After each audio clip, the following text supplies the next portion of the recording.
அனைவருக்கும் வணக்கம். நாம் இன்றைக்கி எதை பற்றி பார்க்க போகிறோன்னா வில்வ இலை. வில்வ இலையோட யூசஸை பற்றி தான் நம்ம இன்றைக்கி பார்க்க போகிறோம். வில்வ இலைன்னு என்னென்னு தெரியுங்களா? அந்த காலத்தில் பில்லப்பத்திரிக்கா அப்படின்னு சொல்லுவாங்க. பில்லப்பத்திரிக்கானா சிவனுக்கு வச்சு படைப்பாங்க தெரியுங்களா? அப்புறம் சிவனுக்கு இதோட இலையை உகந்தது அப்படின்னு சொல்லிட்டு அதை பறிச்சுட்டு போய் சிவன் கோயிலை வச்சுட்டு சாமி கும்பிட்டு வருவாங்க. அப்புறம் இதோட காய்களை கொண்டு நல்லா கூழ் மாதிரி அதில் இருக்கிறத எடுத்துகிட்டு கூழ் மாதிரி நல்லா கரைச்சி நல்லா கொதிக்க விட்டு அதை இந்த முறம் தெரியுங்களா, அதுக்கெல்லாம் நல்லா பூசி அதோட வெடிப்பை வராமல் இருக்கிறதுக்காக தடுப்பாங்க.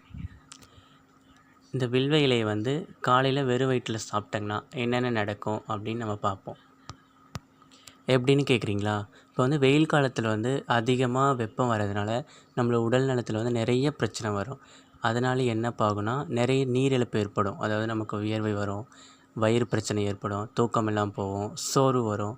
இந்த பிரச்சனையெல்லாம் தவிர்க்கணும்னா இந்த வில்வ இலையை காலையில் வெறும் வயிற்றில் ஒன்று மென்று நல்லா சாப்பிட்டோங்கன்னா நம்மளோட உடலுக்கு நோய் எதிர்ப்பு சக்தி கொடுக்கும். இதனோட இலைகளில் அதிக ஆன்டிபயோட்டிக் இருக்கிறதுனால இது பல்வேறு நோய்களை குணப்படுத்தும் அப்படின்னு சொல்கிறாங்க. இதனோட இலை சர்க்கரை நோயாளிகளுக்கு மிகவும் நல்லது அப்படின்னு சொல்கிறாங்க. வில்வ இலையில் காலையில் மென்று தின்னலாம், மென்று சாப்பிடலாம்.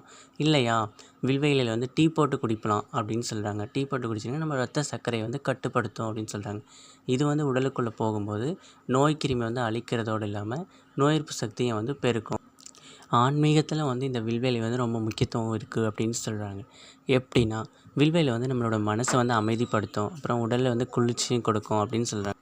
இதனோட இலையை கொண்டு நல்லா தண்ணியில் போட்டு கொதிக்க வச்சுட்டு அது கூட கொஞ்சம் மிளகுத்தூள் சேர்த்துட்டு கொஞ்சம் தேன் கலந்து சாப்பிட்டோன்னு வச்சுக்கோ, மலச்சிக்கல் சீக்கிரமாக தீர்ந்துடும் அப்படின்னு சொல்கிறோம். வயிற்றில் இருக்க புழுக்களை பூச்சிக்கள் புழுக்களெல்லாம் வெளியேற்றுறோம் அப்படின்னு சொல்கிறோம்.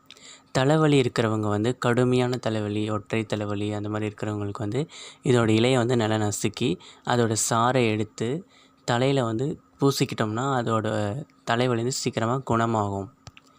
அப்புறம் இது ரொம்ப முக்கியமாக அப்படின்னு சொன்னாங்கன்னா சரும பிரச்சனை, அதாவது பிம்பிள்ஸ் அந்த மாதிரி இருக்கிறவங்களுக்கு இதோட இலையை மஞ்சளும் சேர்த்து அரைச்சி நம்ம முகத்தில் பூசிட்டு வந்தாங்கன்னா நமக்கு இருக்கிற அந்த சரும பிரச்சனைகள், தோல் பிரச்சனைகள் அந்த மாதிரி இருக்கிறதெல்லாம் சரி செஞ்சிடும். இந்த வீடியோ உங்களுக்கு பிடிச்சிருந்தால் லைக் பண்ணுங்கள், கமெண்ட் பண்ணுங்கள், சப்ஸ்கிரைப் பண்ணுங்கள், ஷேர் பண்ணுங்கள்.